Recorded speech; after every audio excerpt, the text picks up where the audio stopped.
Hi friends, welcome back to PK PSC studies. എല്ലാവർക്കും PK PSC സ്റ്റഡീസിൻ്റെ പുതിയൊരു വീഡിയോയിലേക്ക് സ്വാഗതം. തമ്പനെയിലിൽ കണ്ടതുപോലെ ബിഗിനേഴ്സ് എങ്ങനെയാണ് PSC പഠിക്കേണ്ടത് എന്നതിനെക്കുറിച്ച് പറയാനാണ് ഞാൻ ഈ വീഡിയോ ചെയ്യുന്നത്. ഞാനിട്ട കഴിഞ്ഞ വീഡിയോൻ്റെ താഴെ കമൻറ്റ് കണ്ടിരുന്നു കേട്ടോ.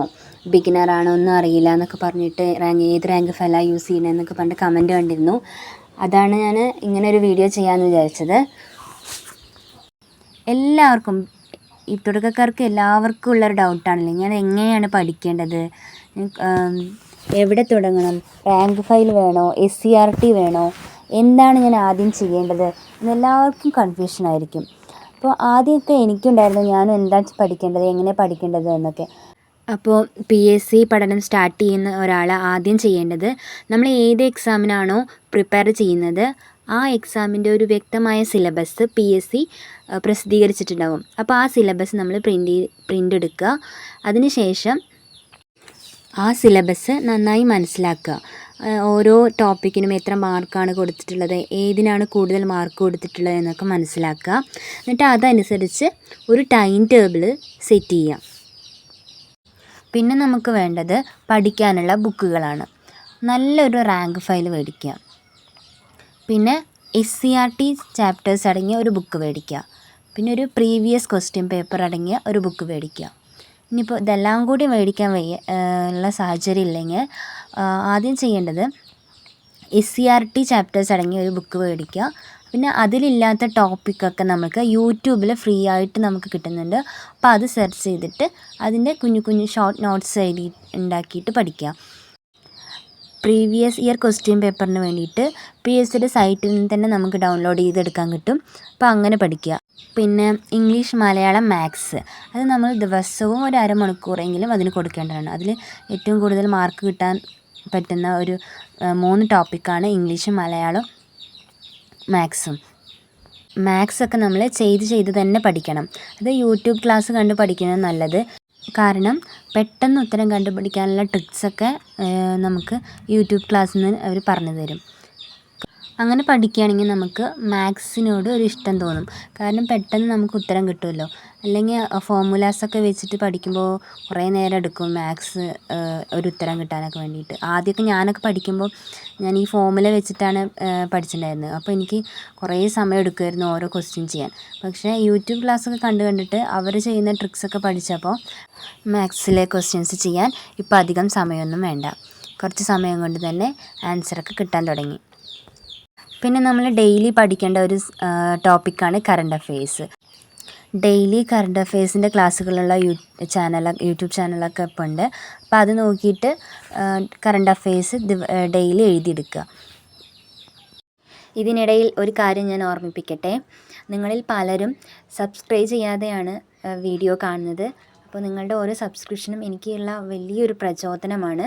അപ്പോൾ നിങ്ങൾ സബ്സ്ക്രൈബ് ചെയ്ത് കാണണേ. അടുത്ത ഇമ്പോർട്ടൻ്റായ ഒരു കാര്യമാണ് റിവിഷൻ. നമ്മൾ ഈ സിലബസ് കംപ്ലീറ്റ് ചെയ്യണം ഒരിതുകൊണ്ട് റിവിഷന് സമയം കൊടുക്കുകയില്ല. ടോപ്പിക് ഇങ്ങനെ പഠിച്ച് പോയിക്കൊണ്ടിരിക്കും. പക്ഷെ നമ്മൾ ഇങ്ങനെ പോകുമ്പോൾ ആദ്യമൊന്നും പഠിച്ചതൊന്നും നമുക്ക് പിന്നെ ഓർമ്മയുണ്ടാവില്ല. കാരണം എന്താ, റിവിഷൻ ചെയ്യാത്തതുകൊണ്ടാണ്. അപ്പോൾ നമ്മൾ റിവിഷനും സമയം കൊടുക്കണം. നമ്മളൊരു മൺഡേ ടു ഫ്രൈഡേ വരെ പഠിക്കുക. എന്നിട്ട് സാറ്റർഡേ സൺഡേ നമ്മൾ മൺഡേ ടു ഫ്രൈഡേ പഠിച്ച കാര്യങ്ങളൊക്കെ റിവൈസ് ചെയ്യുക. പിന്നെ ബുക്കുകളുടെ കാര്യം പറഞ്ഞപ്പോൾ ഞാനൊരു കാര്യം വിട്ടുപോയി. നിങ്ങൾ 10th ലെവൽ മുതലുള്ള എക്സാമുകൾക്കാണ് പ്രിപ്പയർ ചെയ്യുന്നതെങ്കിൽ NCERT കൂടി നിങ്ങളുടെ പഠനത്തിൽ ഉൾപ്പെടുത്തണേ. അങ്ങനെ NCERT ചാപ്റ്റേഴ്സ് വെച്ചിട്ടുള്ള ക്ലാസ്സുകളും യൂട്യൂബിൽ നമുക്ക് കിട്ടും. അപ്പോൾ അതങ്ങനെ പഠിക്കണേ. അതുപോലെ തന്നെ ദിവസവും ഒരു പ്രീവിയസ് ക്വസ്റ്റ്യൻ പേപ്പർ ചെയ്യുക. ഇനി ദിവസം നടന്നില്ലെങ്കിൽ 2 ദിവസം കൂടുമ്പോഴെങ്കിലും previous year question paper work out ചെയ്യുക. എക്സാമൊക്കെ അടുക്കും തോറും ദിവസവും ഒരു ക്വസ്റ്റ്യൻ പേപ്പർ വെച്ചിട്ട് ചെയ്യാം. ക്വസ്റ്റ്യൻ പേപ്പർ ചെയ്താൽ മാത്രം പോരാ, അതിൻ്റെ തെറ്റിയ ഉത്തരങ്ങളൊക്കെ നോട്ട് ചെയ്തിട്ട് പഠിക്കും കൂടി വേണം. എന്നാലേ നമുക്കത് ഓർമ്മയിൽ നിൽക്കൂ. അടുത്തതായിട്ട് ശ്രദ്ധിക്കേണ്ട ഒരു കാര്യമാണ് കൺസിസ്റ്റൻസി. ആദ്യമൊക്കെ പഠനം സ്റ്റാർട്ട് ചെയ്യുമ്പോഴൊക്കെ നമുക്ക് നല്ല ഇൻട്രസ്റ്റ് ആയിരിക്കും പഠിക്കാൻ.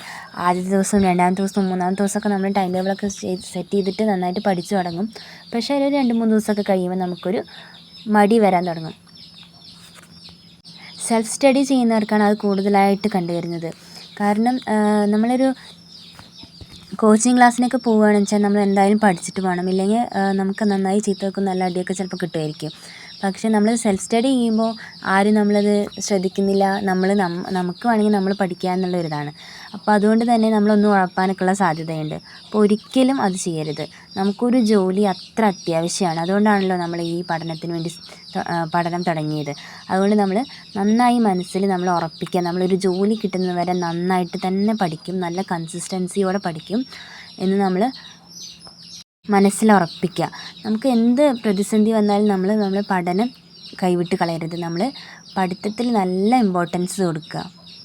പിന്നെ എല്ലാവർക്കും വരുന്നൊരു ഡൗട്ടാണ്, ഞാൻ എത്ര മണിക്കൂർ പഠിക്കണം, ഒരു ദിവസം ഞാൻ എത്ര മണിക്കൂർ പഠിക്കണം എന്നുള്ളത്.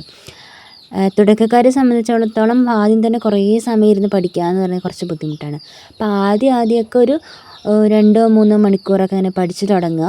പിന്നെ ഇങ്ങനെ മെല്ലെ മെല്ലെ കൂട്ടി വന്ന് ഒരു 5-6 അങ്ങനെയൊക്കെ 5-6 മണിക്കൂറൊക്കെ പഠിക്കാൻ തുടങ്ങുക.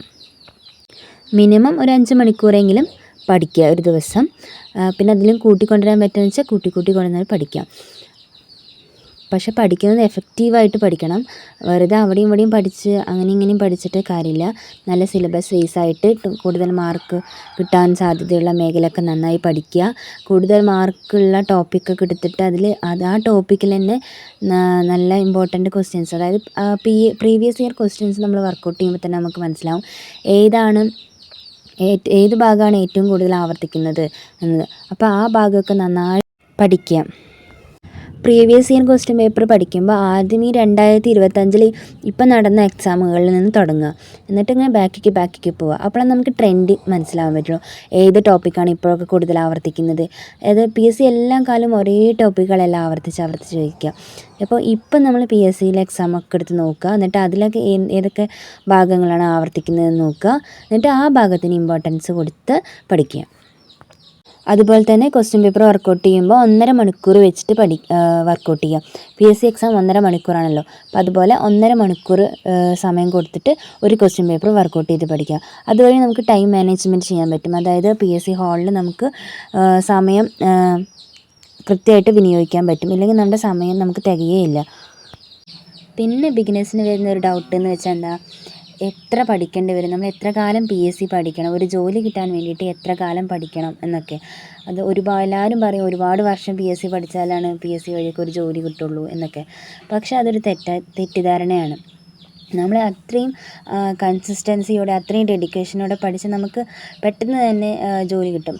നമുക്കറിയാം, ഒരു നോട്ടിഫിക്കേഷൻ വന്ന് പിന്നെ PSC അതിൻ്റെ പരീക്ഷ നടത്തി അതിൻ്റെ റാങ്ക് ലിസ്റ്റ് ഷോർട്ട് ലിസ്റ്റ് ഇട്ട് പിന്നെ അതിനുശേഷം റാങ്ക് ലിസ്റ്റ് ഇട്ട് ഏകദേശം ഒരു വർഷം ആ ഒരു കാലയളവ് എടുക്കും എന്തായാലും. ഫസ്റ്റ് അറ്റംപ്റ്റിലൊക്കെ നമുക്ക് റാങ്ക് ലിസ്റ്റ് കയറി ജോലി കിട്ടണമെങ്കിൽ നമ്മൾ നന്നായി കഷ്ടപ്പെടുക തന്നെ ചെയ്യണം. അങ്ങനെ ഫസ്റ്റ് അറ്റംപ്റ്റിൽ അല്ലെങ്കിൽ സെക്കൻഡ് അറ്റംപ്റ്റിലൊക്കെ ജോലി കിട്ടുന്നവരുണ്ട്. ഈ LGSൻ്റെ റാങ്ക് ഹോൾഡേഴ്സ് യോഗത്തിന് പോയപ്പോൾ ഒരു കുട്ടീനെ ഞാൻ പരിചയപ്പെട്ടിട്ടുണ്ടായിരുന്നു. ആ കുട്ടിക്ക് 80 മുകളിൽ മാർക്കുണ്ട്. രണ്ടാമത്തെ പരീക്ഷയാണ് ആ കുട്ടി എഴുതുന്നത്. രണ്ടാമത്തെ പരീക്ഷയിൽ ആ കുട്ടിക്ക് 80 മുകളിൽ മാർക്കുണ്ട്. അപ്പോൾ ആ കുട്ടിക്ക് എന്തായാലും ഈ വർഷം തന്നെ ജോലി കിട്ടും. അപ്പോൾ ഇതൊന്നും അസാധ്യമായ കാര്യമല്ല. നിങ്ങൾ നന്നായിട്ട് ശ്രമിക്കുക. ഇനിയിപ്പോൾ 1, 2, 3 പ്രാവശ്യം എക്സാം എഴുതിയിട്ടും നിങ്ങൾക്ക് വിജയിക്കാനായില്ലെങ്കിൽ നിങ്ങൾ വിഷമിക്കണ്ട. നിങ്ങൾ വീണ്ടും പഠനം തുടരുക. ഒരിക്കലും ഉറപ്പായിട്ടും നിങ്ങൾ ആത്മാർത്ഥമായിട്ടാണ് ശ്രമിക്കുന്നതെങ്കിൽ ഉറപ്പായിട്ടും നിങ്ങൾക്ക് ജോലി കിട്ടുക തന്നെ ചെയ്യും. അപ്പോൾ എല്ലാവരും നന്നായിട്ട് പഠിക്കുക, നല്ല റാങ്കോടെ നല്ലൊരു ജോലി നേടിയെടുക്കുക. അപ്പോൾ ഈ വീഡിയോ കാണുന്ന എല്ലാവർക്കും നല്ലൊരു സർക്കാർ ജോലി ലഭിക്കട്ടെ, നല്ലൊരു സന്തോഷവും സമാധാനവും ഉള്ളൊരു ജീവിതം ലഭിക്കട്ടെ എന്ന് ആശംസിക്കുന്നു. നിങ്ങൾക്ക് ഈ വീഡിയോ യൂസ്ഫുള്ളായ എല്ലാവരും ചാനലിന് സബ്സ്ക്രൈബ് ചെയ്യണേ, ഷെയർ ചെയ്ത് ലൈക്ക് ചെയ്ത് എന്നെ സപ്പോർട്ട് ചെയ്യണേ. നിങ്ങളുടെ അഭിപ്രായങ്ങൾ കമൻറ്റായും രേഖപ്പെടുത്തണേ.